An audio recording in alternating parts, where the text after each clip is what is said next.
Cek, tes, tes,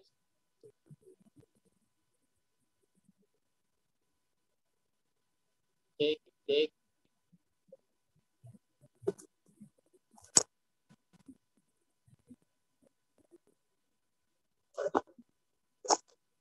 Dengar ya? Kalau kebetulan kita mulai.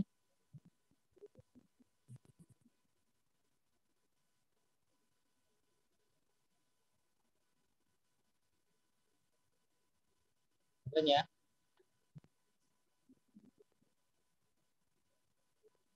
Oke.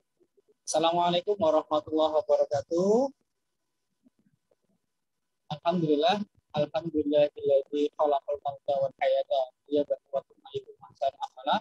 Asyhadu an la ilaha illallah wa asyhadu anna Muhammadan abduhu wa rasuluh. Allahumma shalli ala Muhammad wa ala ali Muhammad.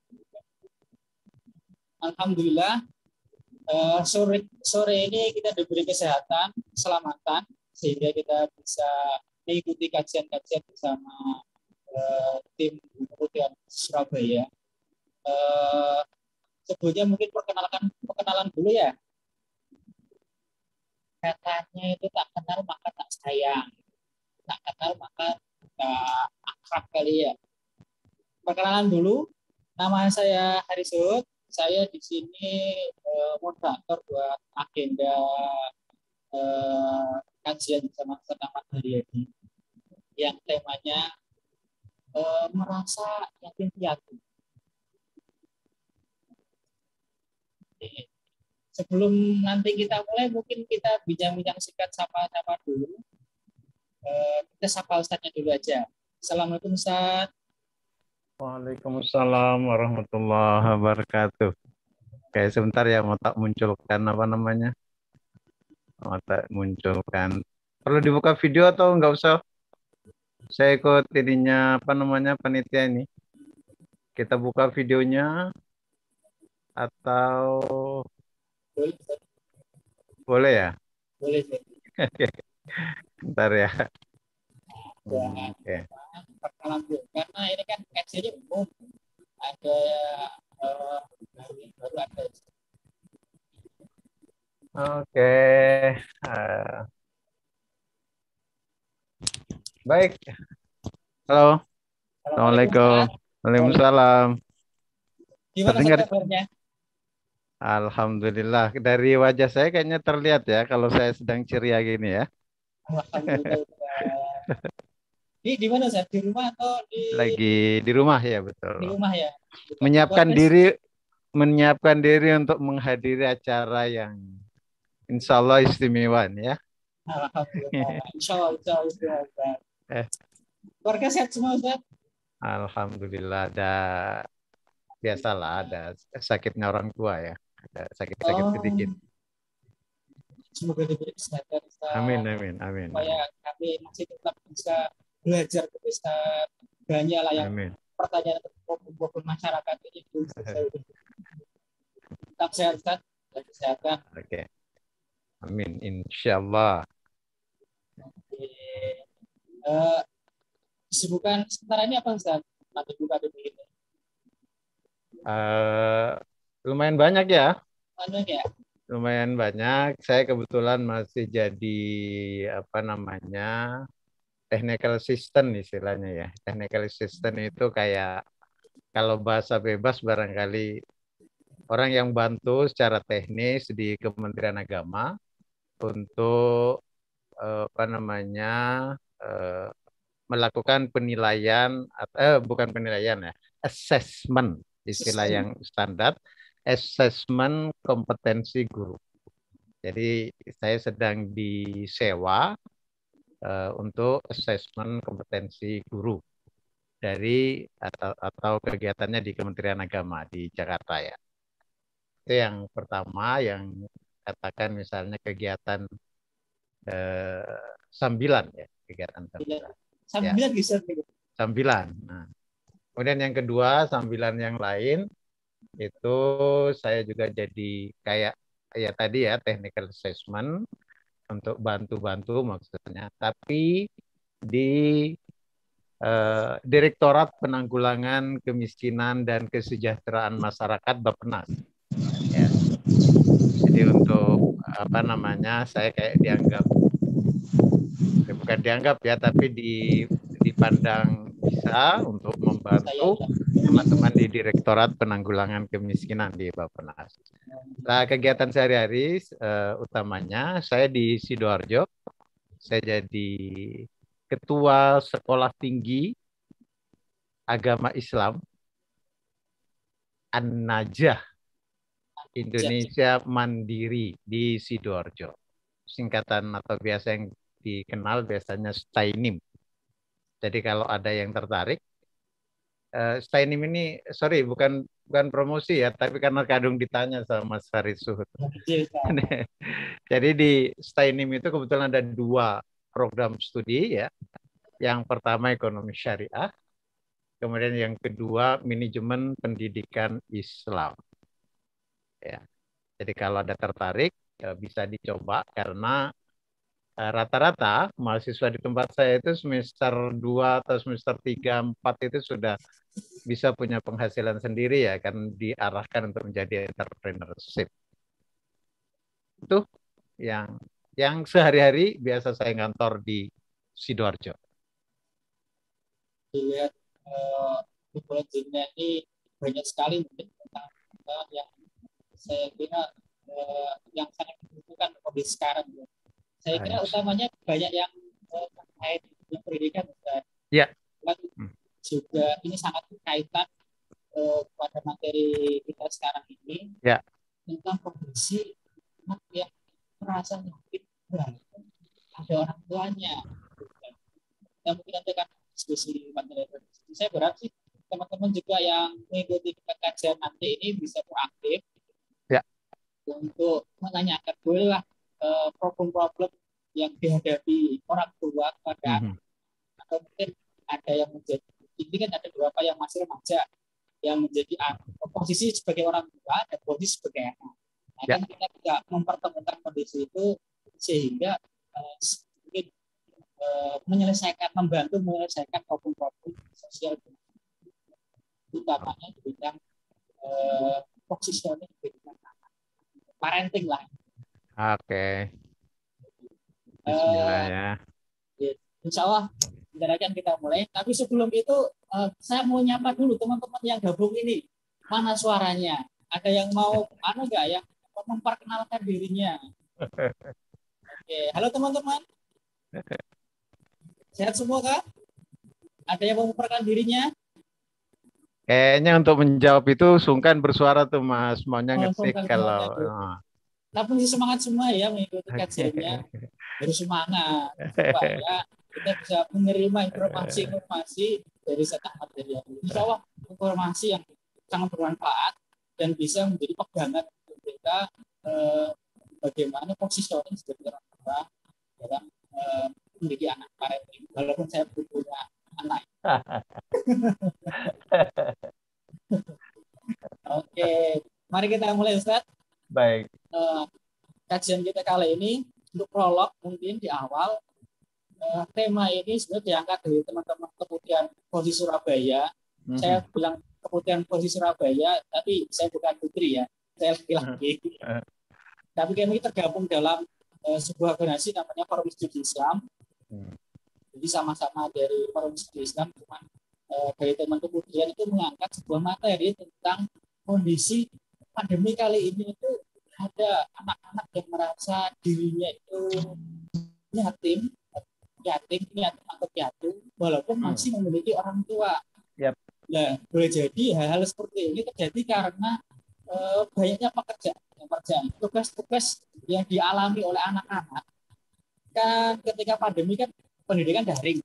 Nah, anak-anak biasanya tanya ke orang tuanya, gimana caranya Pak? Gimana caranya Umi atau apapun lah panggil kepada orang tuanya. Ternyata orang tuanya tidak ngajar biasanya ini. Akhirnya ada TikTok sehingga kurangnya peran orang tua kepada anaknya, sehingga boleh jadi ini menjadi sebab kekosongan yang dialami, yang dirasakan oleh anak-anaknya, sehingga merenggangnya hubungan antara orang tua, walaupun banyak penyebab sih tentang kondisi sekarang ini. Artinya karena yang terjadi selama terapi ini kan memaksa kita hidup untuk udahlah berbeda, different dari yang sebelumnya. Yang sebelumnya orang banyak kerja. Agak putus-putus Mas suaranya. Agak putus-putus ya? Iya. Halo, cek. Kedengeran kah yang lain? Udah jelas kayaknya. Ya. Masih putus, Ustaz? Masih putus? Lumayan, udah lumayan baik.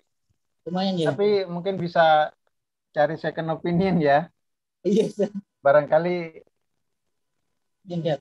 Teman-teman yang lain bisa ya betul beri masukan bagaimana itu di chat, bisa dicek di chat itu kayaknya ada tulisan itu. Teman-teman untuk responnya nggih, kalau misalkan merasa sungkan untuk menyampaikan suaranya, boleh melalui chat.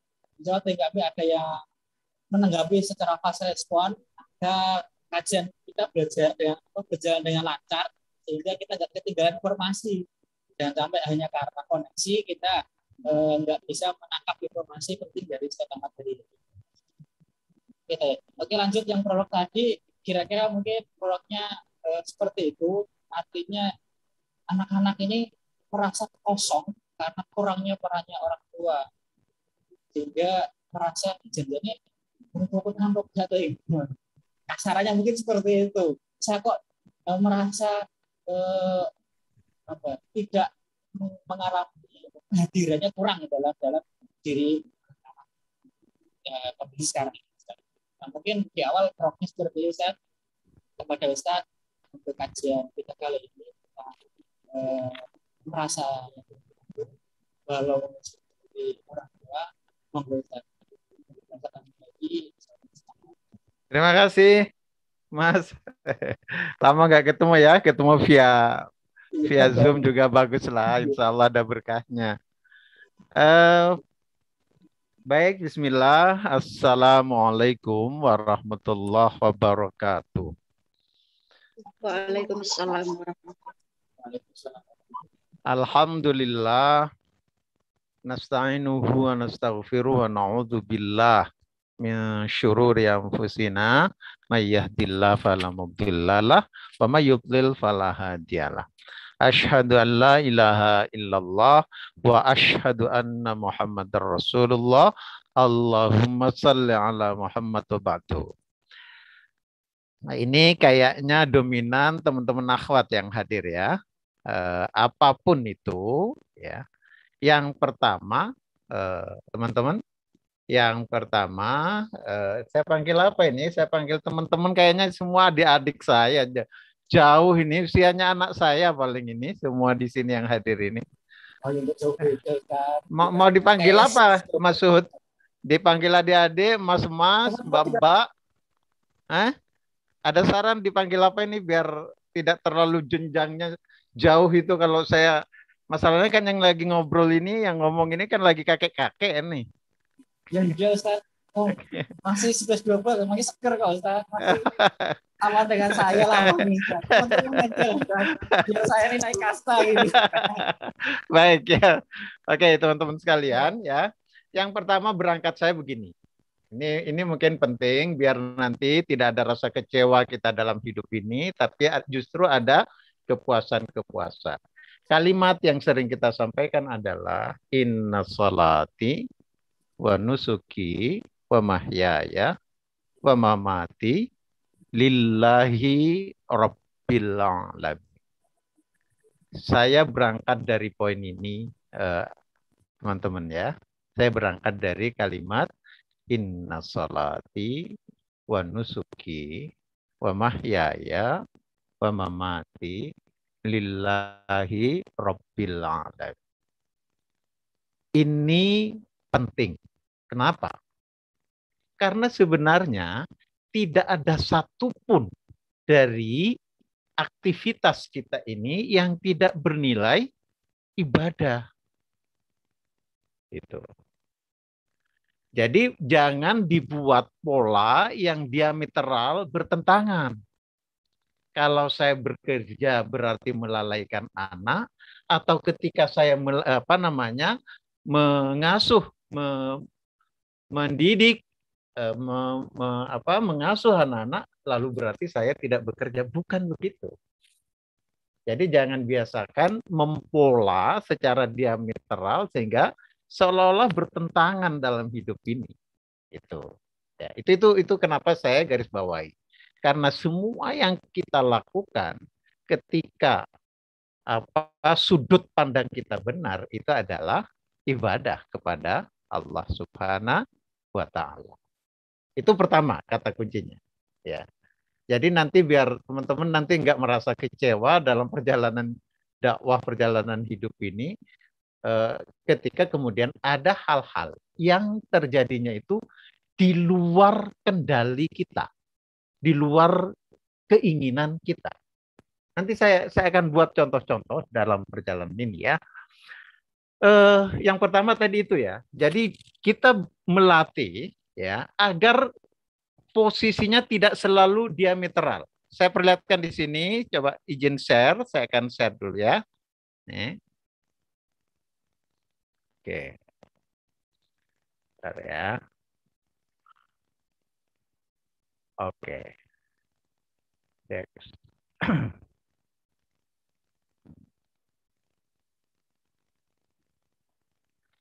Bisa dilihat di layar ya.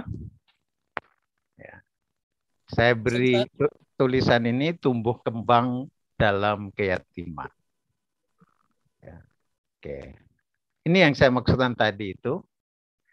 Jadi kalau kalimatnya ibadahku itu lillahi ta'ala, maka tidak ada satupun dari aktivitas keseharian kita itu yang tidak bernilai ibadah. Makan kita ibadah, minum kita ibadah. Bekerja kita itu adalah bagian dari ibadah kita kepada Allah Subhanahu wa Ta'ala. Bergurau kita dengan teman-teman, tersenyumnya kita di dalam satu forum, ya, itu bagian dari ibadah itu. Ya. Nah, jadi jangan biasakan pola berpikirnya itu diametral, langsung bertentangan gitu.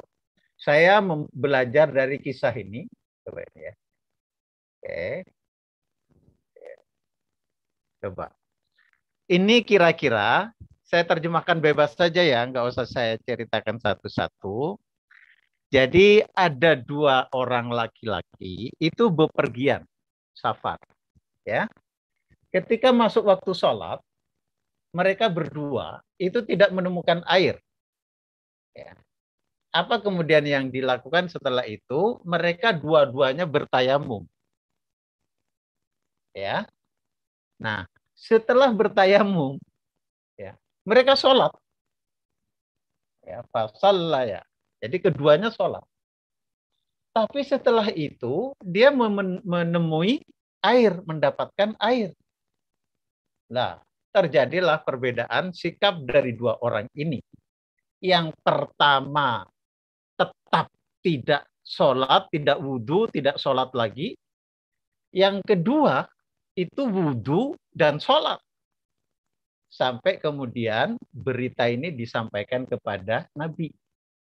Ingat teman-teman, peristiwa ini bertentangan diametral. Ya. Satu sholat lagi, satu enggak. Oke ya. Ini sekali lagi tujuan saya tadi itu ngarahnya biar tidak dibuat bertentangan diametral antara kita bekerja dengan kita mengasuh anak. Ya. Antara kita ke kampus mungkin atau kita menemani anak-anak di rumah. Ya.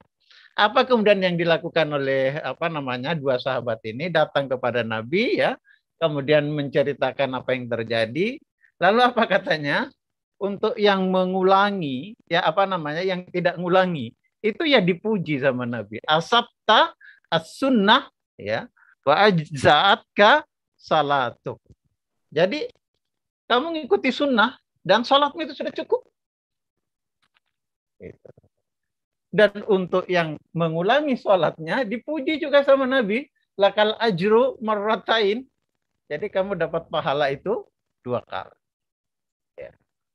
Lah, teman-teman, kita mencoba membiasakan pola ini agar ada di pikiran kita, itu tidak selalu gaya berpikir kita itu setiap sesuatu yang berbeda, itu kemudian bertentangan. Ya. Oke, yang pertama. Saya akan share dulu, sambil saya ingin lihat teman-teman yang mungkin bisa ngetik ya sebentar, saya stop share-nya. Kemudian saya akan tolong ini saya di chat, di kolom chat itu saya beri tempat, sebentar ya, mau tak beri tempat agar teman-teman nanti bisa ngetik ya. Bentar.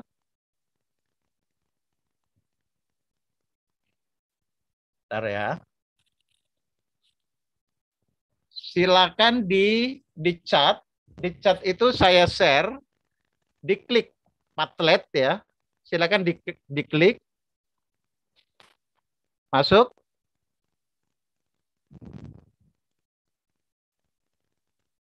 Sudah? Silakan masuk ke Padlet itu. Sekarang kita share. Saya akan share di sini Padletnya. Ya, oke, tunggu berkembang. Bentar ya. Baik ya. Bentar.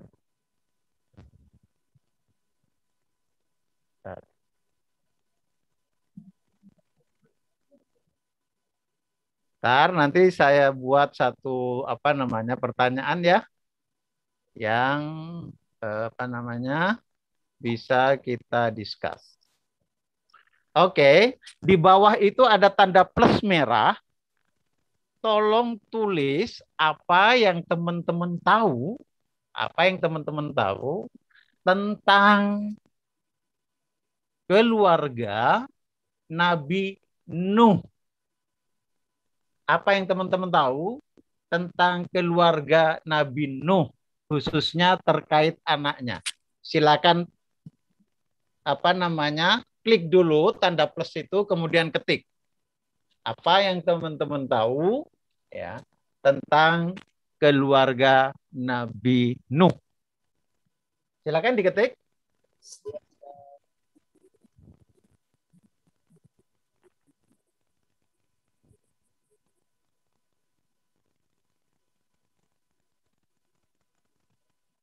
Masih kosong ini?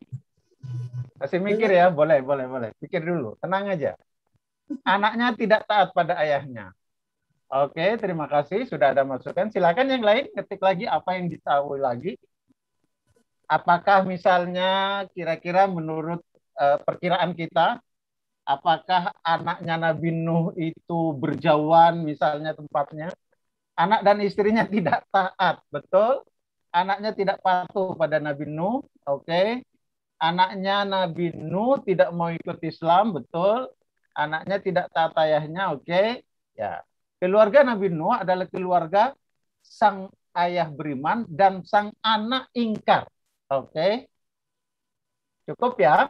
Atau masih ada tambahan? Silakan. Oke, terima kasih. Silakan yang masih ngetik, silakan ngetik.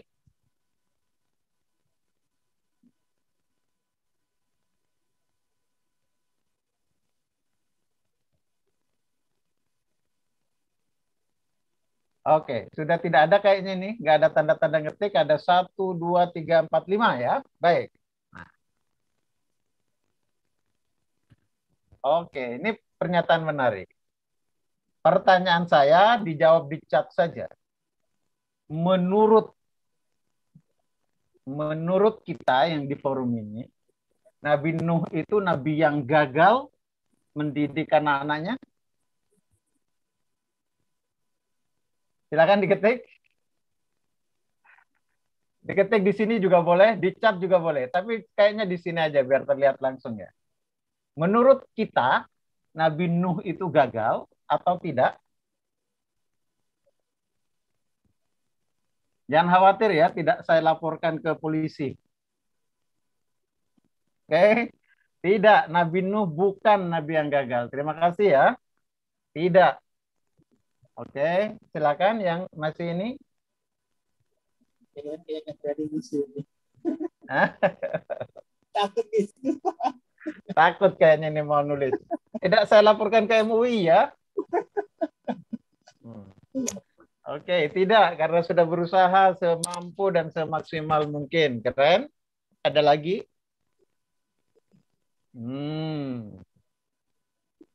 Anak dan istrinya tidak tahan. Oke. Baik. Ini yang ingin saya hantarkan memang di awal. Ya. Dalam kisah ini, ya, tuh, secara kasat mata, ya, itu gagal. Ya. Bukan Nabi yang gagal. Oke, dalam hal ini Nabi Nuh ya, anaknya Nabi Nuh tidak mau ikut Islam.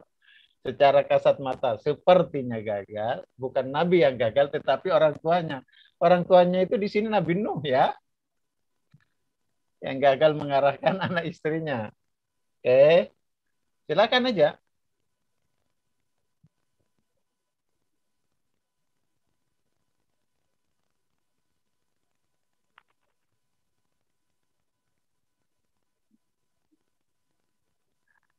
Oke, kita stop dulu. Ya, kita stop dulu. Tapi kayaknya sudah mulai ada titik-titik temu. Berhasil dalam konteks memberikan teladan pada generasi setelahnya. Menarik ini ya. Oke. Ada lagi yang mau ngetik?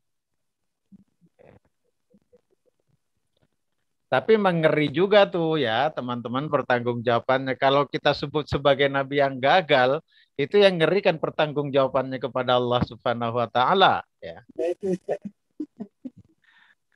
Itu ya. Baik, cukup. Ya. Oke. Nah, ini kisah apa namanya Nabi Nuh. Pertanyaan saya berikutnya. Pernahkah teman-teman mendengar kisah bahwa anaknya Nabi Nuh itu tinggalnya berjauhan dengan Nabi Nuh? Adakah kisah dari Nabi Nuh bahwa anaknya Nabi Nuh itu tempatnya atau tinggalnya berjauhan dari Nabi Nuh? Pernah dengar kisah itu? Saya belum dengar.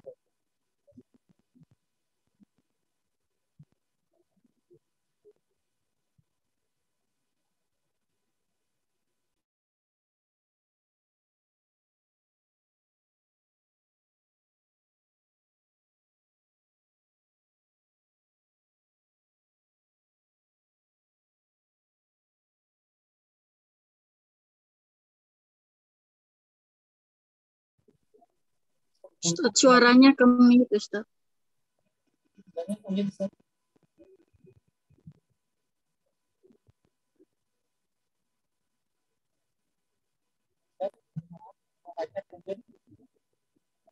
Oke.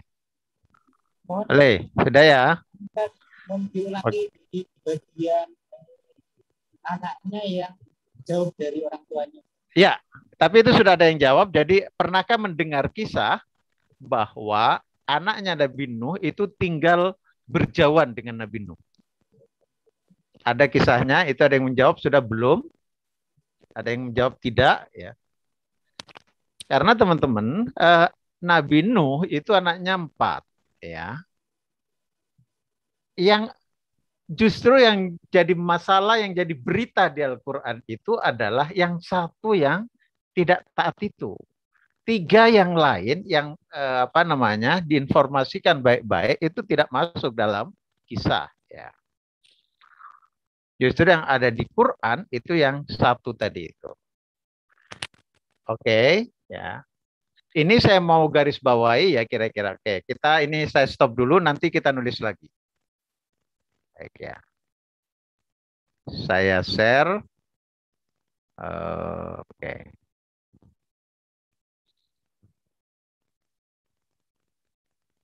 Oke. Ini kisah Nabi Nuh dalam Al-Qur'an ya. Jadi Nabi Nuh persis seperti kita pada para orang tua ketika anak itu punya masalah ya atau kira-kira sudah mau terjerumus, nada Nuh. Jadi Nuhun, nada Nuhun Rabbahu ya. Nuh menyeru, berdoa, minta kepada Allah, kepada Tuhannya Allah Subhanahu wa taala. Inna bani min ahli. Ingat kata-kata ini ya, sesungguhnya anakku ya Allah itu adalah keluargaku. Ya. Itu yang dan sungguh janji Allah itu pasti dan engkau adalah sebaik-baik hakim. Ya. Itu doa. Jadi Nuh itu berdoa minta kepada Allah Subhanahu wa taala akan keselamatan anaknya. Ya. Tapi kemudian qala ya Nuh innahu laisa min ahli. Nuh, dia itu bukan keluargamu. Kenapa? Karena innahu amalun ghairu saleh. Jadi dia beramal dengan amalnya bukan orang yang solih. Oke ya. Ini satu penggalan kisah Nabi Nuh. Ya. Ini penting kita lihat ya. Karena tadi kaitannya ini dengan kebersamaan.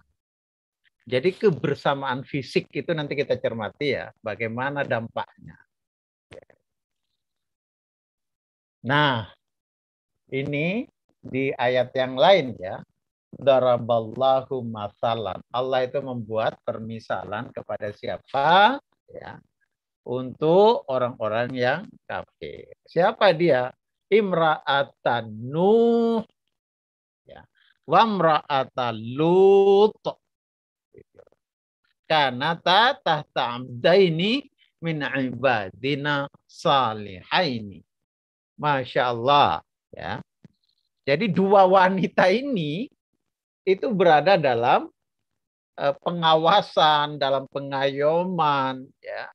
Dua hamba yang soleh di antara hamba-hamba Allah Subhanahu wa ta'ala. Lalu kedua istri itu, kedua wanita tadi itu berkhianat kepada suaminya. Teman-teman, saya ingin katakan, mereka itu tinggal serumah. Ya. Mereka tinggal bersama. Sekali lagi, untuk menginfluen orang, ya, itu tidak cukup kedekatan jarak. Cermati kata-kata ini, ya, karena kita juga nanti bisa menyaksikan dalam kehidupan sehari-hari.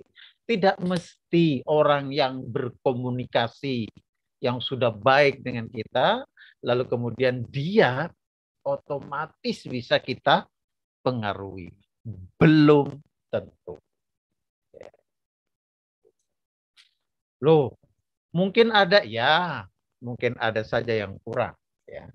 Tapi sekali lagi saya mau menekankan di sini ya, pada kisah ini kedekatan fisik bukan jaminan bahwa kita bisa mempengaruhi langsung mereka. Sebagaimana kita juga melihat paman Nabi kita Muhammad Sallallahu Alaihi Wasallam. Ya. Baik, kita lanjut dulu. Ya, oke. Lah, sekarang teman-teman ya, kita pergi lagi ke ke yang tadi tempat ngetik itu. Coba masuk lagi ke sana. Apa yang teman-teman lihat tentang keluarga Ibrahim, khususnya hubungannya dengan Ismail. Silakan diketik di tempat yang tadi. Apa yang teman-teman tahu tentang hubungan Nabi Ibrahim dengan anaknya Ismail? Apa yang teman-teman tahu atau teman-teman ingat? Silahkan diketik. Oke.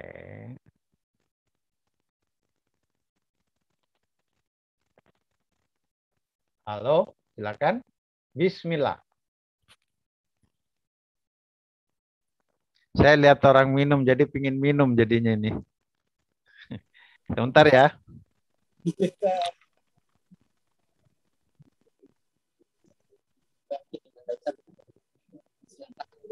Jangannya di tempat masing-masing.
Komunikasi antara seorang ayah dan anak yang aktif dan efektif, keren. Ada lagi, walaupun tidak diasuh langsung. Nah, ini kata yang saya tunggu.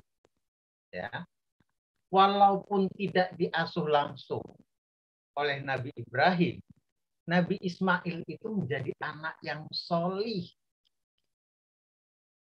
Ya, ini nih kalimat ini yang maksud saya sama kayaknya kesimpulannya dengan saya.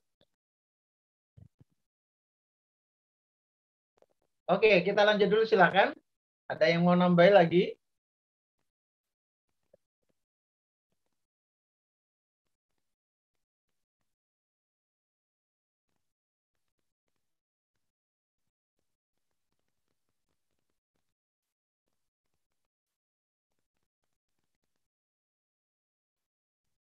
Oh, ternyata ada yang ngetik di sini. Sorry ya, ada yang ngetik di chat. Terima kasih untuk apa panggil Mbak aja ya, Mbak Khairun Nikmah MPD. Hubungan long distancing, keren ya.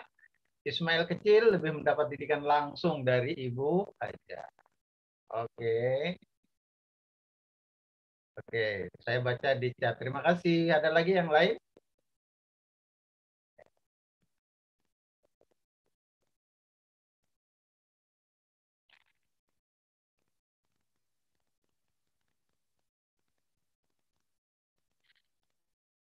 Oke ya. Sorry Mas Haris, Mas Suhud. Saya sampai pukul Ya, berapa nih Mas? lanjutkan Ustaz. Si panjang waktunya Ustaz. Saya sampai pukul berapa Mas? Sampai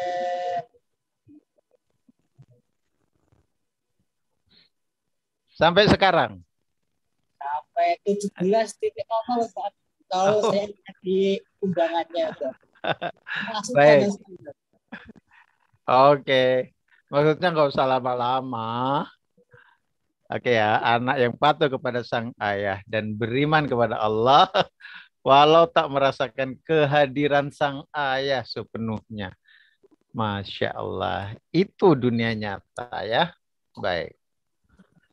Ini yang sebenarnya sekali lagi ingin saya tekankan, biasakan berpikir yang kira-kira jawabannya itu serba mungkin.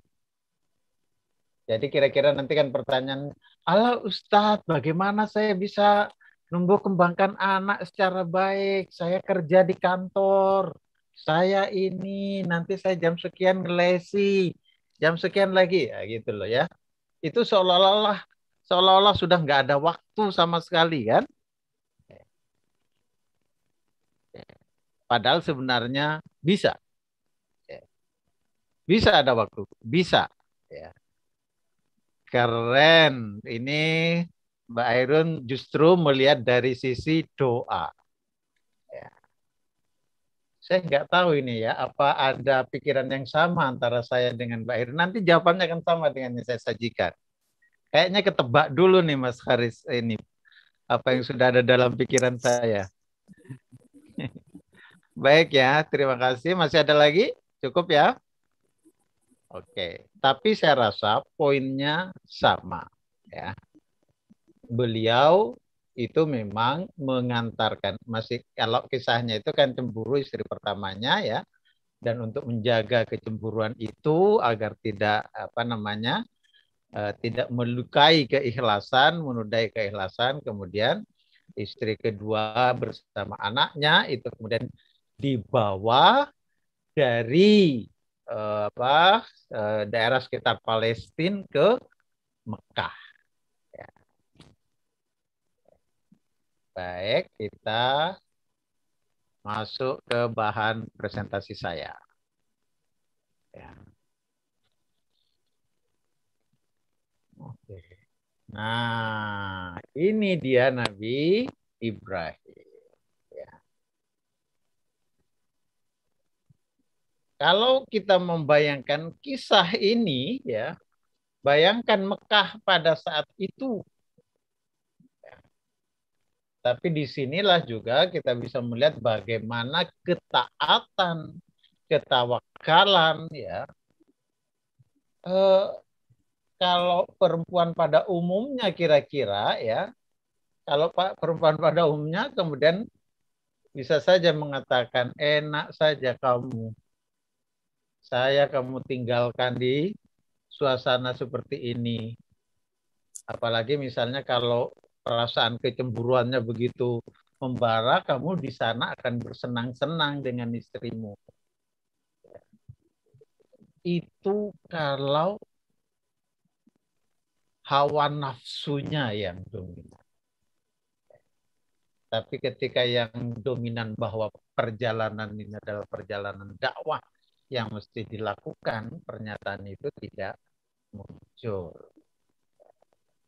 Ini kira-kira ilustrasi. Oh, ini ya. Jadi yang di sini ini Mekah. Ini. Terlihat ya? Kursor saya terlihat nggak? Terlihat.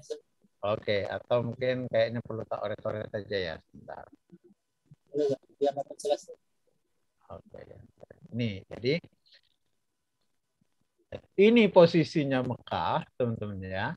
Di sini dia posisi awalnya Nabi Ibrahim. Berjalan dari sini ke sana.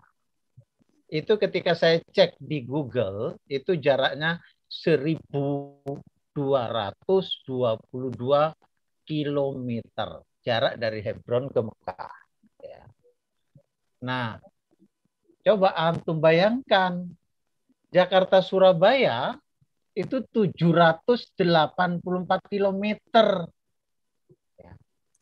Perjalanan dengan kereta tercepat versi kita ini 9 jam.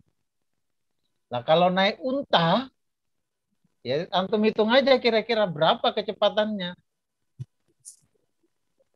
Saya cuma mau menyampaikan, bayangkanlah seberapa sering intensitas pertemuan Ismail dengan Nabi Ibrahim. Seberapa besar intensitasnya. Kalau mau bicara tentang frekuensi pertemuan. Ya. Pasti lebih mudah atau lebih sering mereka yang tinggal satu rumah. Komunikasinya pasti.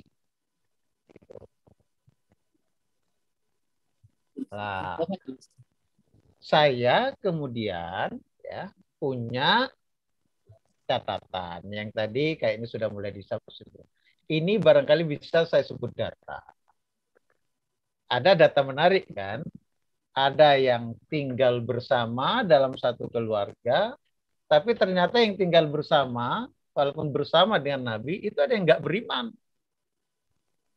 Ada yang tinggalnya terpisah, tapi kemudian dia beriman. Ya, coba apa kesimpulannya mau? Coba diketik di tempat tadi apa kesimpulannya kalau kondisinya begini? Apa mau menyimpulkan apa kira-kira? Silakan teman-teman bikin kesimpulan. Ya. Jadi ada data kondisi ini Nuh bareng dengan keluarganya, tapi ada dari keluarganya bahkan istrinya nggak beriman. Sementara ada yang tidak tinggal satu rumah, gitu ya, tapi dia beriman. Kita mau narik kesimpulan apa dengan data begini? Silakan ditulis coba. Saya ingin lihat datanya. Data ini Anda kita di sini paling tidak mau buat kesimpulan apa? Oke. Ketik lagi di lokasi yang sama.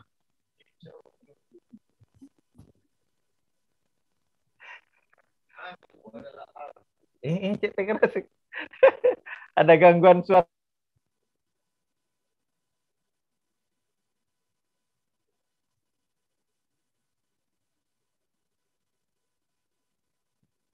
Silakan diketik ya.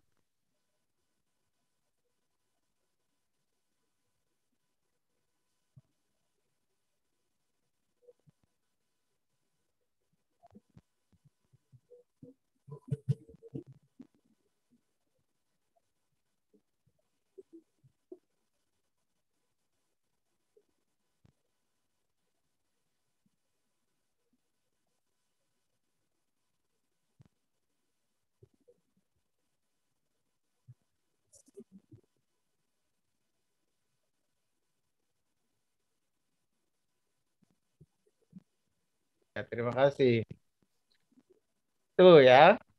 Itu jawaban keren tuh. Ini tujuan utama saya lagi nanti harapan saya sebenarnya kalau saya biasanya justru meminimalkan terjadinya peluang kesombongan-kesombongan ya. Karena biasanya orang yang merasa dalam perjalanan hidupnya itu tidak seberapa keras benturan atau kegagalan, itu biasanya PD-nya kebangetan. Eh, kualitas pola asuh, padahal nanti saya juga bicara tentang pola asuh itu. Ini kayak ini ini pikiran itu ya, apa namanya kebenaran itu memang akan seperti itu ya.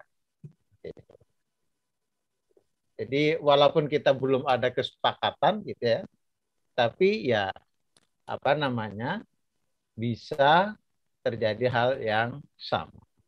Ya. Baik, masih ada lagi yang mau ngetik silakan. Ya.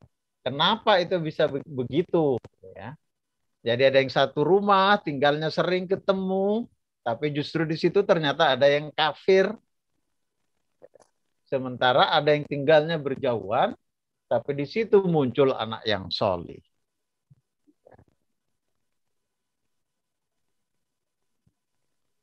Kualitas pola asuh, doa, ketawakalan, silakan yang lain.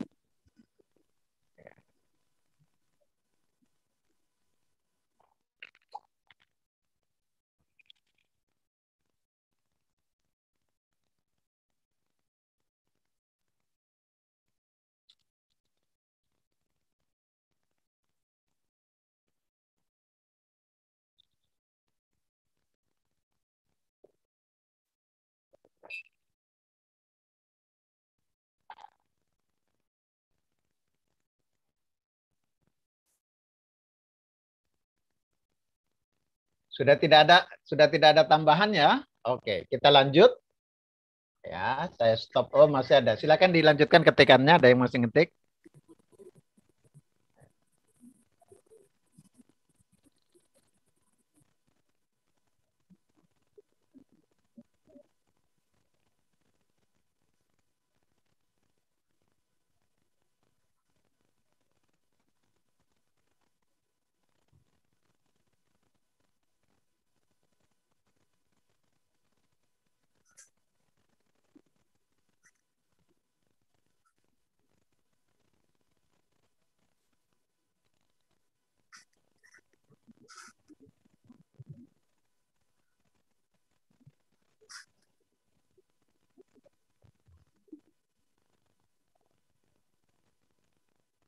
Oke, baik. Terima kasih sudah ada tambahan ya. Supaya kita mengakui hanya Allah Subhanahu wa taala yang punya kemampuan, punya hak terhadap hidayah. Oke, kita lanjut ke bahan paparan saya.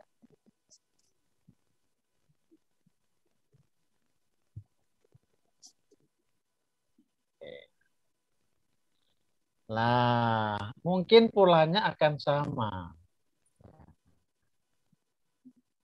Jadi kebersamaan, kalau versi saya, kebersamaan frekuensi pertemuan bukan penentu. Itu yang ingin saya sampaikan. Siapa penentunya? Yang ingin saya sampaikan sekali lagi, kebersamaan, kedekatan fisik. Ya. Ingat, kedekatan fisik itu bukan penentu hasil. Bahwa itu berpengaruh, ya. Tapi kita perlu tahu bahwa masing-masing itu sebenarnya faktor yang berpengaruh itu banyak. Ya, makanya dalam penelitian-penelitian biasanya kita batasi apa yang mau kita cermati pengaruhnya. So, kalau mau kita lihat macam-macam ya macam-macam yang bisa berpengaruh. Ya. Ini saya rasa poin penting. Tadi masih ingat di awal saya mau mengatakan kalau bisa tidak dibiasakan kita berpikir dengan pola diametral untuk satu kasus ya, sehingga seolah-olah kita nggak punya penyelesaian ketika terjadi sesuatu yang berbeda, bertentangan atau kayak bertolak belakang. Nah, lalu ya, ini yang tadi saya sampaikan kayaknya sudah di apa namanya, udah dijawab tuh ya. Yang bisa saya duga atau tapi kayaknya saya sebenarnya tidak ingin menggunakan istilah duga sebenarnya. Yang bisa dipastikan sebenarnya adalah bahwa Allah Subhanahu wa taala penentu utamanya. Inilah sikap yang ingin saya tawarkan kepada siapapun. Ya. Jadi bukan keahlian dan seterusnya itu ya. Tapi Allah Subhanahu wa taala sebagai penentu utamanya. Itulah sebabnya ya, maka kemudian doa itu harus kuat kita lakukan. Di sebelahnya itu saya sajikan doa yang dipanjatkan oleh Nabi Ibrahim.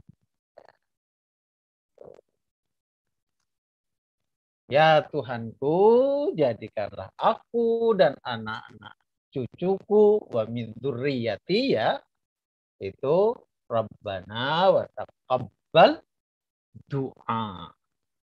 Ya. Teman-teman, ketika ini yang jadi mimpi, ya, jadi mimpi kita, gitu ya. Ini karena di sini kayaknya juga ada ustazah yang ngajar anak-anak ya. Jadi mimpi kita itu biasakan itu adalah yang doa-doa tadi itu.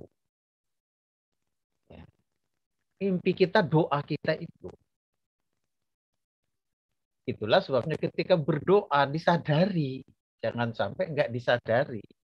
Kayak orang kebanyakan yang bilang sambil ini mungkin Rabbana atina fid dunya hasanah wa fil akhirati hasanah wa qina adzabannar. Jadi kayak enggak ada ruhnya gitu ya.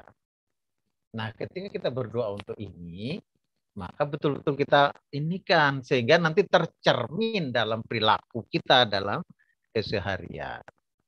Jadi kalau kita pingin anak kita menegakkan sholat, ya, maka mestinya kan tercermin dari perilaku kita bahwa kita ingin anak kita melakukan sholat. Ketika dia misalnya masih tidur, kita gugah atau kita ingatkan pelan-pelan. Ketika misalnya ya dia belum bangun padahal waktunya sholat udah masuk, ya kita hadir untuk mengingatkan. Tapi kalau posisinya kemudian dibiarkan, itu kan seolah mimpi itu hanya kata-kata. Jadi ruh ini yang mesti kita masukkan kekuatan mimpi ini, kekuatan doa ini. Itu yang jadi visinya siapapun.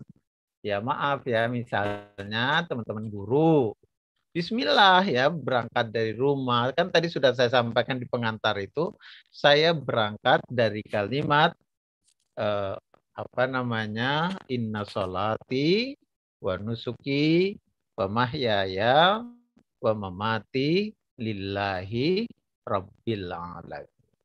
Ya. Bahwa nanti hasil itu belum sesuai dengan harapan kita, tetap ada fungsi refleksi. Ya. Ada fungsi perbaikan. Sehingga terus meningkat.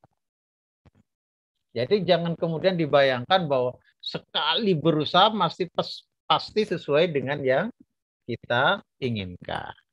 Ya. Di apa namanya, manusiawi teman-teman ya, ketika kita merasa kecewa ya, ketika seruan upaya yang kita lakukan itu tidak memberikan hasil seperti yang kita harapkan. Ya. Tapi kan peringatan itu sudah disampaikan ya kepada para nabi agar tidak membunuh dirimu sendiri misalnya hanya karena tidak membekas dakwah yang disampaikan. Ya. Yang paling penting apa kemudian? Optimalisasi ya. Itu konsep utama sederhana dalam semua ya. Termasuk di sini. Ya. Nah, ini tataran Allah sebagai penentu. Nah, arahnya tadi ke doa. Pada tataran manusia, tadi yang sudah disampaikan itu. Jadi bagaimana quality time-nya, quantity-nya, time-nya memang kita tingkatkan. Ya. Karena secara teoritis, komunikasi yang kita bangun dengan siapa saja itu akan saling mempengaruhi walaupun tidak menentukan. Ya. Tapi kondisi saling mempengaruhi itu terjadi. Ya. Jadi jangan mengatakan sia-sia, jangan. Andai kata, tanda petik ya, tadi itu misalnya, Nuh tidak optimal, itu mungkin lebih dahsyat lagi perlawan permusuhannya. Ya. Gitu. Jadi jangan biasakan apa namanya, lalu kemudian kita merasa selesai atau tidak mampu.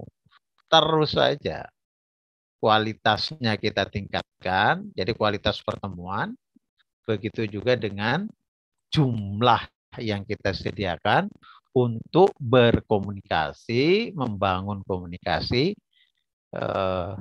secara lebih baik.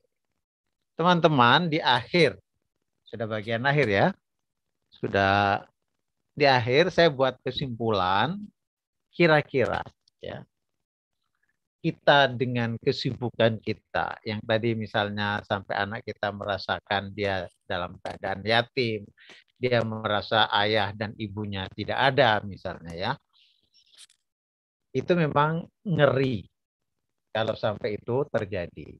Kenapa saya bilang ngeri? Teman-teman sekalian, anak itu akan terbentuk, itu sangat dipengaruhi oleh persepsi anak kita kepada kita. Ya. Dan persepsi mereka, anak itu susah untuk kita ketahui. Contoh, biar ini ya, ilustrasinya begini. Kita sebagai orang tua mungkin sudah merasa bahwa kita ini demokratis. Karena secara teori demokratis itu misalnya tidak mendikte semuanya. Contoh mau belikan baju, kita tinggal tanya dulu ke anak kita, jangan langsung dibelikan, kamu harus mau. Bukan begitu, itu otoriter gitu kan begitu. Tapi kalau pola demokratis itu biasanya tanya kita, kamu suka warna apa? Yang seperti apa warnanya misalnya. Itu kita tanya, jadi pikiran atau pendapatnya anak kita dengarkan. Rekreasi kita nanti liburan ini kemana? Misalnya ya. Itu bagian dari gaya demokratis.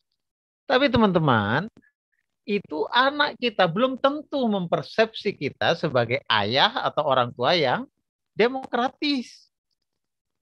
Tergantung apa yang dia tangkap pertama dari kita atau dalam keseharian dari kita. Ya. Kalau misalnya gaya kita itu main harus itu yang ditangkap, maka sebenarnya anak kita itu tumbuh dalam pola-pola otoriter. Ya. Jadi hati-hati dengan persepsi yang terbentuk di pikiran anak kita. Itulah sebabnya barangkali ya, tawaran berikut ini bisa menjadi pilihan. Apa yang saya tawarkan ini. Ya.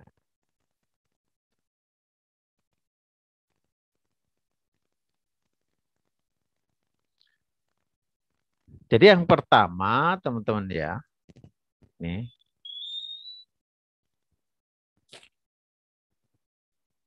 Yang pertama doa. Ya. Apapun doa. Mau ngapain juga doa. Ya. Ini yang pertama. Kenapa? Ya. Karena kadang sesuatu yang menurut kita mudah itu bisa jadi sulit pada sesuatu yang menurut kita sudah benar kita caranya, ternyata anak juga nangkapnya berbeda. Saya percaya kalau antum pernah mengajar, ya, pernah antum akan merasakan ini loh mudah, wis tak jelaskan berulang-ulang, yo kok nggak iso. Padahal saya ini sudah bagus menjelaskannya. Itu gejala apa? Ya. Itu mau saya katakan bahwa sebenarnya tetaplah berdoa. Tetaplah berharap kesuksesan upaya yang kita lakukan itu bersamaan dengan doa-doa yang kita panjatkan kepada Allah Subhanahu wa Ta'ala. Ya. Kayak misalnya tadi udah dikatakan misalnya anak-anak kita merasa kurang kasih sayang. Kata siapa? Ya. Hati-hati ketika kemudian itu hanya terbentuk di pikiran kita. Karena kita akan memperlakukan anak kita, anak yang kurang kasih sayang. Akhirnya benar terjadi. Gitu. Jadi jangan kemudian mudah kita juga ngambil kesimpulan bahwa gara-gara kita punya kesibukan, anak kita kurang kasih sayang. Harus punya data yang cukup ya untuk mengatakan bahwa dia atau anak kita sedang merasakan kurang kasih sayang. Ya. Karena ketika ini yang terbentuk duluan, tahu nggak? Orang tua biasanya lebih memilih untuk memberi oleh-oleh setiap datang dari luar. Jadi kayak sogokan gitu ya. Datang dibelikanlah kesukaan es krim atau apa gitu ya. Karena kalau anak-anak kayaknya nggak ada yang nggak suka es krim. Dibelikanlah setiap datang. Jadi kayak dikasih sogok gitu ya. Karena ayah, mama tidak ini, maka gantinya es krim. Itu juga dampaknya bisa jelek ya. Karena dia memahami kasih sayang itu es krim itu. Padahal bukan itu. Lo apa? Ya ketika di rumah atau kita lagi di luar, kita nelpon ke anak-anak. Lagi main sama siapa? Kamu kalau mama datang nanti mau main apa? Jadi ini komunikasi yang kita bawa. Ya. Gitu. Jadi hati-hati maksud saya narik kesimpulan bahwa anak kita kurang kasih sayang. Ya. Karena kadang komunikasi pendek yang kita bangun itu cukup membekas. Ya. Jadi ketika misalnya minta sesuatu atau bercerita, begitu kita datang ke rumah, dia mungkin akan cerita. Berlatihlah saat itu jadi pendengar yang baik. Oh ini nanti ada di bawah ya membangun komunikasi sebentar. Jadi yang pertama poinnya doa dulu. Ya. Doa. Kuatkan keyakinan kita bahwa doa itu istimewa. Jangan kayak apa namanya? Kayak banyak orang yang doa itu kayaknya sesuatu yang lewat saja, yang tidak ada bersitan, garisan di hatinya untuk merasa bahwa doanya sedang didengarkan oleh Allah Subhanahu wa taala. Itu yang pertama, ya. Kemudian yang kedua yang saya tawarkan di sini adalah kehadiran kita itu jadi teladan. Ya. Itu ke anak-anak. Ini yang sebenarnya paling berat. Ya. Karena pola ini teman-teman sangat efektif. Ya. Pola ini sangat efektif. Teladan ini.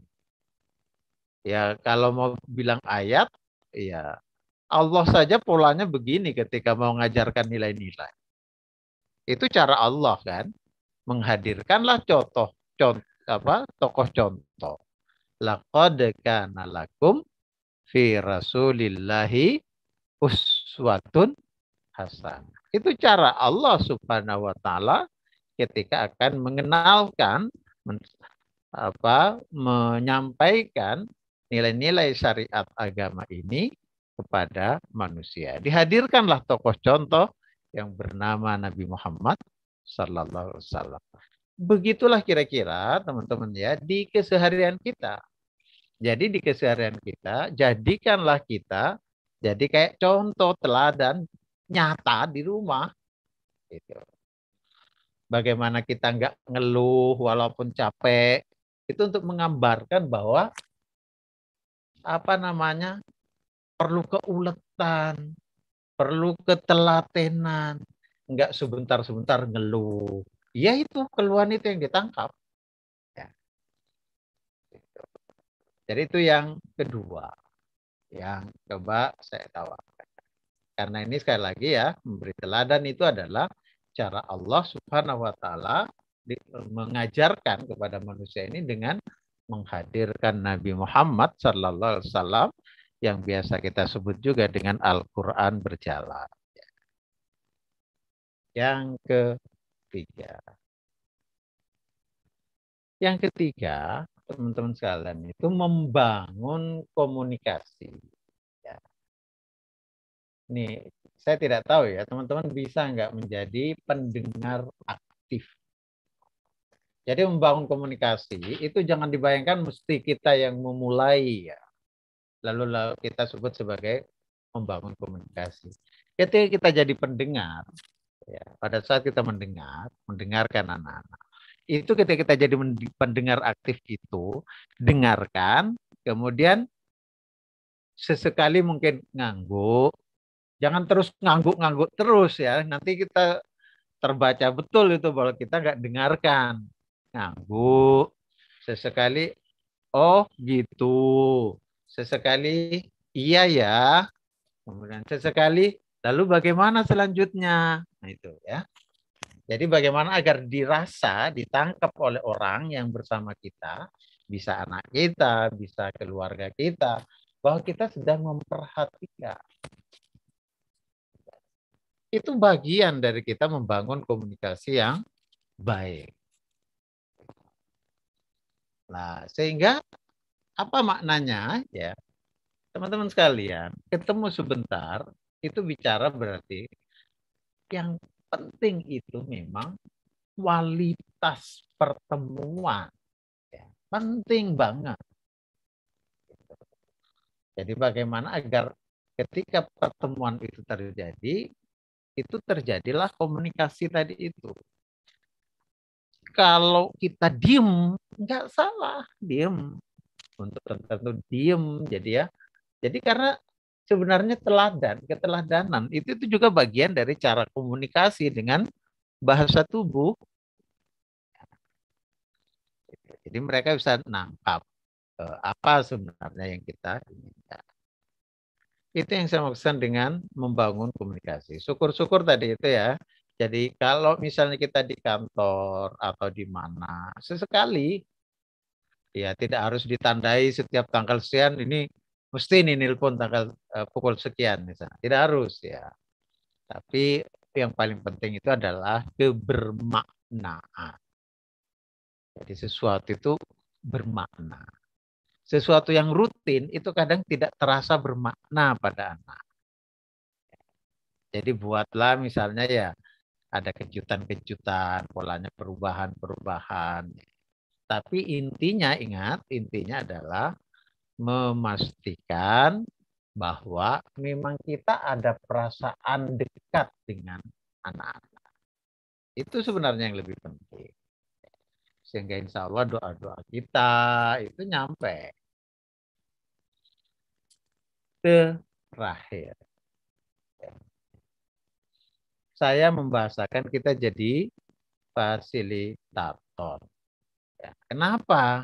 Karena fasilitator itu nuansanya lebih demokratis dibandingkan kita memposisikan sebagai guru.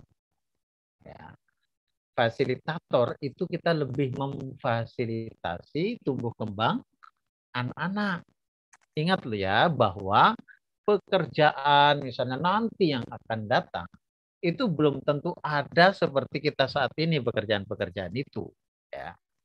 Jadi misalnya karena dia nggak jadi dokter saat ini lalu anaknya yang ingin jadi dipaksa jadi dokter.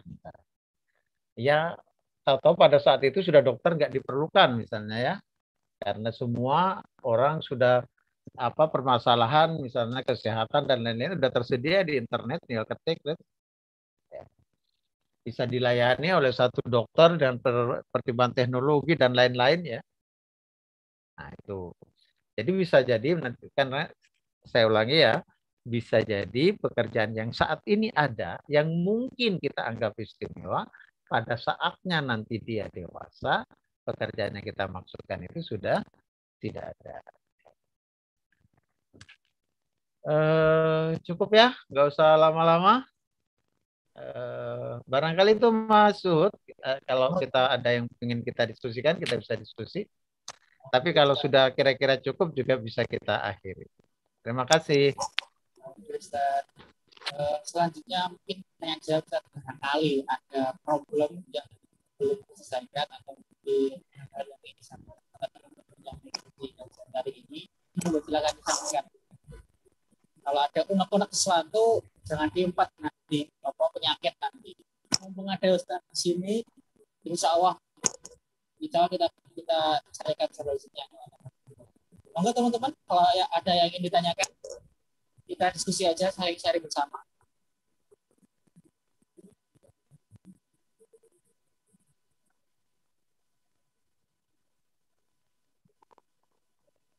Boleh mungkin dari sisi orang tua kepada anaknya, atau mungkin dari sisi teman-teman yang belum keluarga, dari si anak kepada orang tuanya. Misalkan. Tanya ada pertanyaan masuk.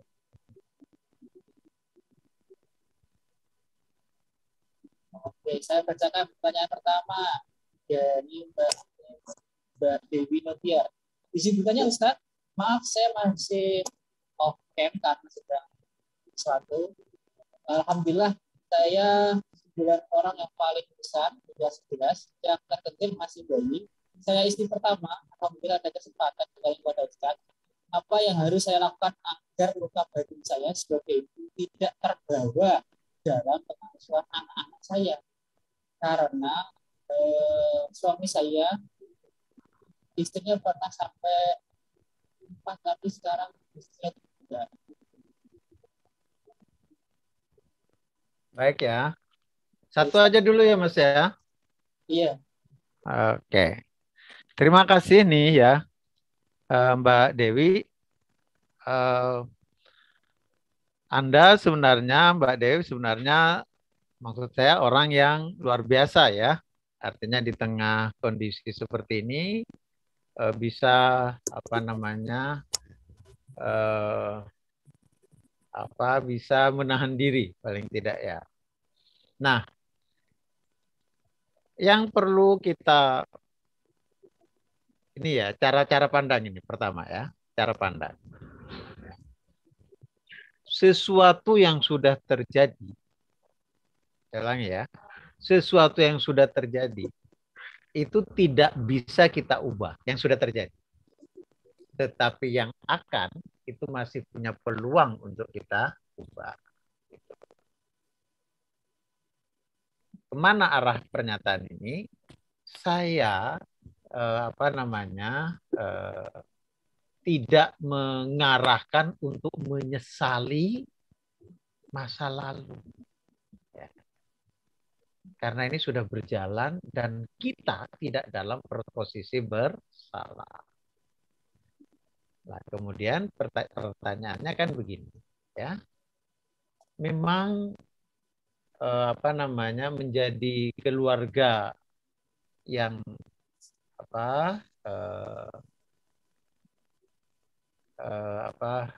keluarga pertama atau yang kedua ya atau yang ketiga tetap akan punya masalah. Tapi yang ingin saya bangun Mbak, Mbak ya, bahwa ketika cobaan itu lebih tinggi, itu satu tanda bahwa posisi kita sedang naik tingkat. Itu pertama yang ingin saya bahas. Ya. Saya ulangi ya, karena ini kata kunci. Jadi semakin meningkat tingkat kesulitan kita, itu pertanda bahwa kita sedang naik tingkat. Satu. Ya. Bagaimana menghilangkan? Karena arahnya kan langsung ke situ ya. Jadi bagaimana menghilangkan sakit hati? Ini pertanyaan yang jujur ya. Saya sebenarnya menarik ini, tapi kalau cuma hanya Mbak yang mendengarkan itu kurang solutif ya. Karena maksud saya ini sebenarnya cocok kalau dua-duanya yang mendengarkan. Karena begini teman-teman ya, begini. Kalau saya nuntut istri saya seperti Khadijah, maka yang akan bagus kalau saya memposisikan seperti Nabi. Bisa ditangkap kan maksudnya? Jadi kalau saya pingin istri saya kayak Khadijah, posisikanlah saya kayak atau menjadilah saya seperti Nabi dalam memperlakukan. Begitu kira-kira kalau Mbak Dewi. Kalau Mbak Dewi mau diposisikan seperti apa sama suami, maka suaminya memposisikan seperti siapa. Itu. Jadi agak berat kan kalau ini hanya saya sampaikan kepada Mbak Dewi. Lah, cuma sebagai penguat ya. Satu tadi itu, semakin berat ujian itu pertanda semakin tinggi kualitas kita. Yang pertama ya tadi tolong diingat. Bahwa jawaban saya ini tidak menyelesaikan karena idealnya ini berdua ya, tidak bersendiri. Nah, kalau terkait dengan sakit hati ya, itu sebenarnya manusiawi ya, jangan dibayangkan bahwa ini enggak manusiawi. Masih ingat kan bagaimana sikapnya Aisyah misalnya ketika Nabi bercerita tentang Khadijah. Jadi jangan kemudian lalu dianggap, oh kamu itu bukan ahli surga ya, jangan begitu. Kamu nggak ikhlas berarti ya, jangan begitu ya. Tapi memang mestinya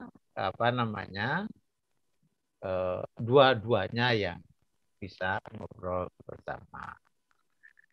Kemudian terkait dengan sakit hati itu, ini mungkin fatwa guru saya ya, yang ingin saya sampaikan. Dulu saya ketika dibekali sama guru saya untuk jadi dai gitu, guru saya itu bilang begini, jika jumlah peserta atau mat'u pada saat pengajian itu mempengaruhi hatimu dalam menyampaikan kajian atau menyampaikan dakwah, itu sebenarnya kamu sedang bermasalah di hati. Lah, terhadap kejadian begini, Mbak Dewi mungkin saran saya, tingkatkan terus keikhlasan itu, kualitas keikhlasan itu. Bahwa semata-mata apa yang kita jalani ini, tadi itu ya berangkat dari yang pertama. Inna sholati wa nusuki wa mahyaya wa mamati billahi rabbil alamin. Mungkin itu untuk yang Mbak Dewi ya, saran saya semoga ada yang mengena ya kalau saya sampaikan. Tingginya tingkat cobaan Mbak itu pertanda tingginya kualitas Mbak Dewi.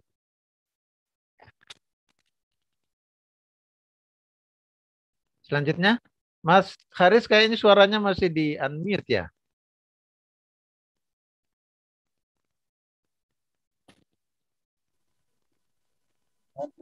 Terima kasih Ustaz.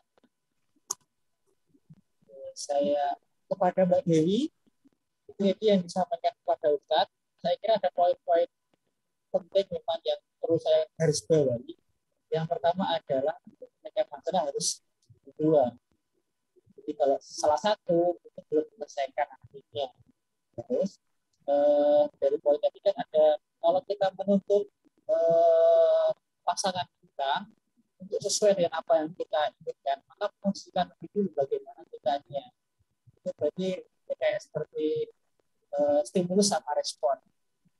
Apa yang kita alami dan orang lain perlakuan atau orang terdekat kita perlakukan itu kan seperti kayak refleksi dari apa yang kita lakukan. Nah, mungkin stimulus respon itulah seperti itu yang saya tangkap. Saya berharap itu juga menjadi bisa menjawab pertanyaan dari Mbak Dewi. Dan itu saya balai ulang, perlu 2 orang. Nah, ini kalau ini lebih lanjutnya, bisa bisa tektokan lah. Tapi perlu 2 orang. Problem itu. Saya kira gitu saya Mbak Dewi ya. Yeah. Oke, selanjutnya saya bacakan pertanyaan selanjutnya dari Mbak Aziza. Assalamualaikum Ustaz.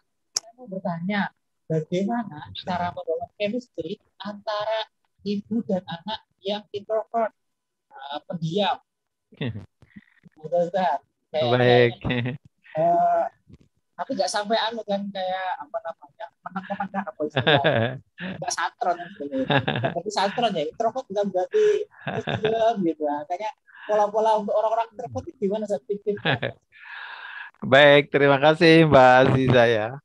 Itu menarik juga tuh kalau sudah tahu positif ya bahwa putranya misalnya introvert ya, tertutup. Apa namanya? Jangan, model kita intinya begini. Pola pendekatan memaksa itu tidak akan menarik. Ya. Pendekatan memaksa itu tidak menarik. Kalau toh ada, itu memang polanya ya. Memang kalau gaya apa namanya pendekatan psikologisnya kita bilang kondisional ya. Behavioristik lah. Pendekatannya behavioristik. Kalau pendekatan behavioristik itu kan intinya pengkondisian bagaimana agar dia bisa membangun komunikasi. Ya. Jadi tidak langsung dituntut misalnya dia bercerita, tidak. Jadi polanya mesti dibikin bertahap ya. Jangan langsung dibayangkan misalnya kayak kamu nggak pinter cerita kayak temenmu gitu. Ya biasa saja misalnya dari sekolah, pertanyaannya jangan membutuhkan jawaban yang langsung panjang. Misalnya temenmu tadi siapa yang apa namanya makan bareng kamu misalnya. Jadi jawaban-jawaban yang memang pendek desainnya ya. Jadi yang penting dia ngalami dan itu tadi ya, arahkan untuk menjawab dengan jawaban-jawaban yang pendek, tidak langsung panjang, kemudian tidak dibikin beruntun. Jadi misalnya bertanya satu ya sudah cukup. Nanti kapan lagi? Jadi begitu pentahapan. Ya, polanya ke sana. Itu menurut saya pola yang baik. Dan jangan lalu punya bayangan sekali lagi ya. Karena gini, salah satu kendala kita, Bapak Ibu sekalian, itu kadang membayangkan anak-anak itu sebagai orang tua yang kecil. Padahal yang berkembang dari anak itu termasuk perkembangan pola pikirnya. Jadi bukan cuma badannya yang kecil, tetapi juga tahapan perkembangan psikologisnya terjadi gitu ya. Tahapan apa namanya sosialnya juga terjadi, perkembangan sosialnya juga terjadi. Jadi jangan yang pertama ya saran saya jangan anggap anak kita adalah orang tua yang kecil, tapi pahami bahwa anak kita sedang bertumbuh itu dari berbagai sisi. Ya. Sehingga sarannya bagaimana? Yang penting bangun komunikasi, jawabannya pendek-pendek, yang jangan langsung yang panjang-panjang. Itu yang pertama. Berikutnya baru ditingkatkan ya. Bosen tidak. Jadi dibikin ya maaf ya kalau saya mau sampaikan ibunya sering-sering ngobrol. Orang yang di rumah ya, biar tidak bias gender. Orang yang di rumah itu biasakan sering ngobrol, sering bertanya atau cerita. Jadi ginilah kira-kira ya. Kalau kita ketemu satu orang baru di tengah perjalanan atau di satu forum, baru nih ketemu. Mereka diem, maka kecenderungannya kita juga diem. Tapi ketika mereka, orang yang baru kita kenal itu mulai membuka, apalagi yang sifatnya pribadi nanti dia buka. Jadi misalnya saya tinggalnya di sini, kemudian saya di sini, sini, sini. Baru nanti temennya itu akan memulai juga membuka. Ya.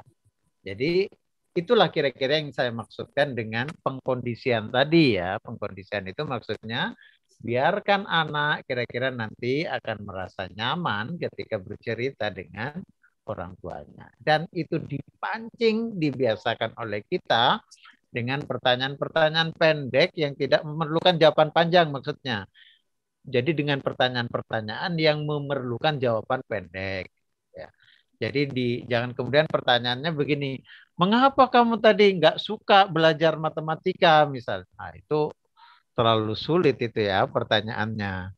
Tapi misalnya pertanyaannya, tadi ada yang mengganggu tidak kamu di kelas gitu. Ya. Jadi pertanyaan itu dibuat bertingkat.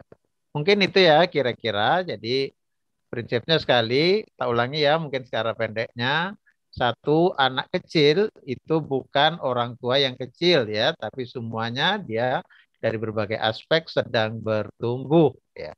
Jadi kita harapkan asumsi di pikiran kita memang dia bukan orang tua, dia anak-anak yang sedang bertumbuh. Begitu juga nanti dia kemampuan merangkai bahasanya, jangan dibayangkan kayak kita, tapi dia merangkai bahasa itu ya pelan-pelan. Pelan. Mungkin itu ya, wallahu a'lam bissawab. Ya. Jangan lupa doanya ya, tapi ya. Oke, cukup ya.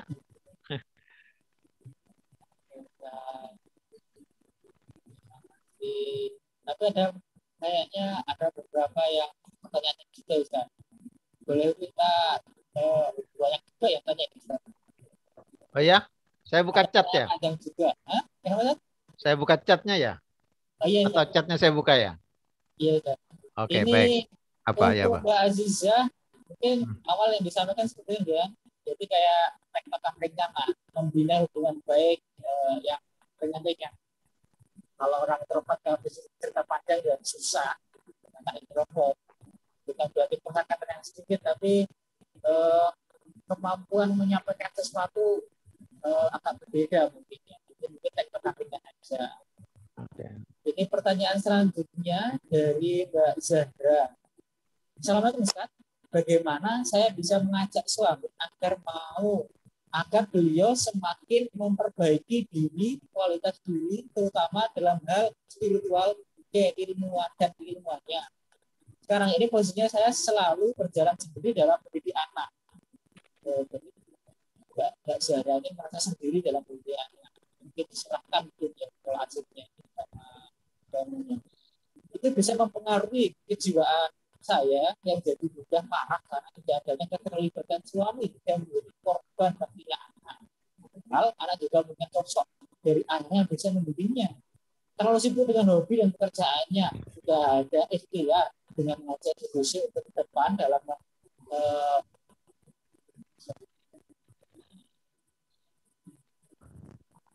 Baik ya, ngeri juga nih ya. Saya bisa memahami. Oke, Mas Masud kayaknya putus-putus. Ganti saya ya. Iya, maaf. Oke. Baik. Subhanallah ya. Saya bisa membayangkan beratnya tugas Mbak Zahroh ya, ketika posisinya seperti ini.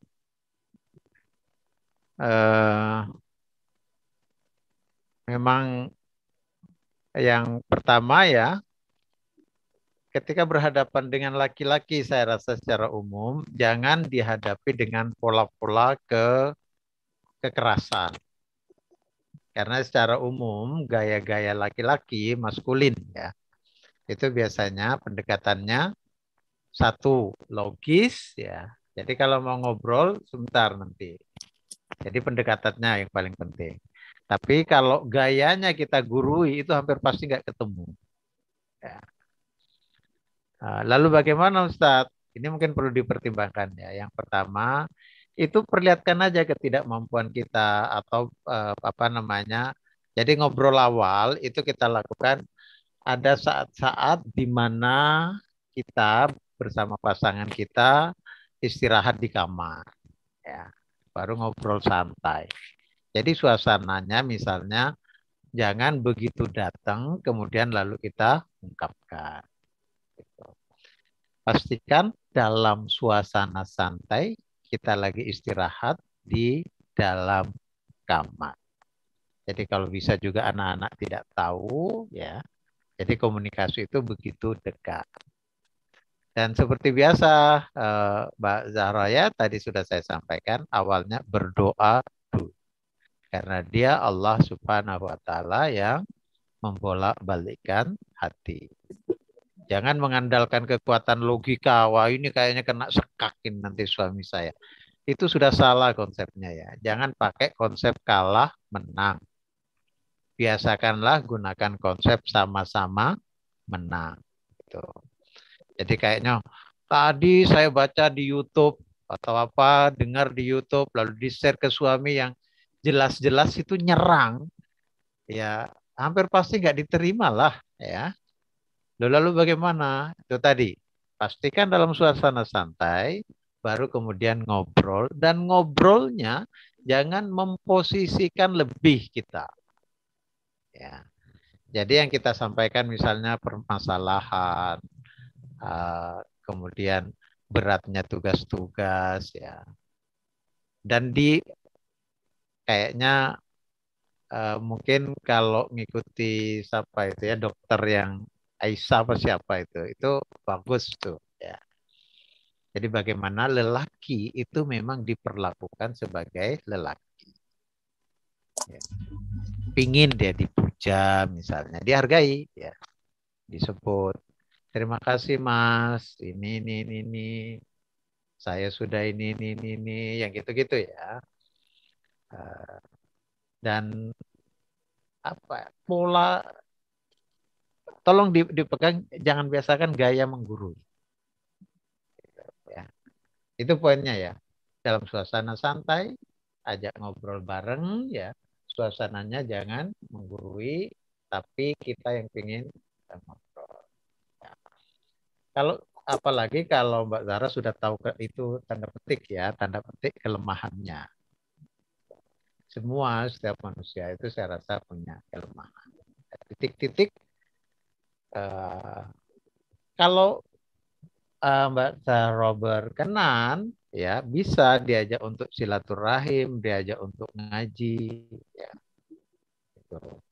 Karena sebenarnya apa namanya masa lalu ketika semangat pernikahan itu terjadi itu itu masih memungkinkan untuk diangkat bahwa tujuan utama kita dalam pernikahan ini adalah membangun generasi yang lebih baik, ya.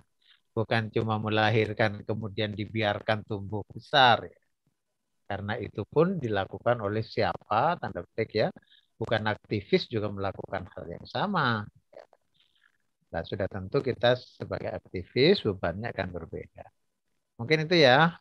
Jadi saya ulangi, pendekatannya pastikan tidak menggurui, lakukan itu dalam suasana yang lebih santai. Terima kasih ya, semoga ada manfaat. Oke, terima kasih Ustaz. Semoga itu bisa menjawab pertanyaan dari Mbak Zahro ya. Oke, saya kira mungkin cukup sekian karena sudah sore juga. Kepada teman-teman terima kasih atas antusiasme dan banyak yang bertanya ini. Mohon maaf mungkin belum bisa menjawab semua pertanyaan itu, tapi kalau masih ada unek-unek yang belum terselesaikan, monggo silakan disampaikan kepada admin di KFS ketika daftar di sini. Nanti kalau pertanyaan-pertanyaan yang menarik akan kita buat kajian tersendiri untuk kita bahas lebih lanjut. Jadi monggo silahkan. Tetap kita akan berusaha untuk membantu problem-problem yang dihadapi oleh teman-teman sekalian. Atau mungkin cukup sekian ya Ustaz. Terima kasih Ustaz atas Sama-sama. waktu dan ilmunya. Mohon maaf apabila banyak dari saya terutama kepada Ustaz dan kepada para teman-teman sekalian setelah kajian kali ini. Kalau ada kata-kata saya yang salah dan kurang berkenan, saya mohon maaf sekali. Oke, akhirul kalam. Assalamualaikum warahmatullahi wabarakatuh. Waalaikumsalam warahmatullahi wabarakatuh. Tetap semangat dan jaga kesehatan ya teman-teman. Izin live.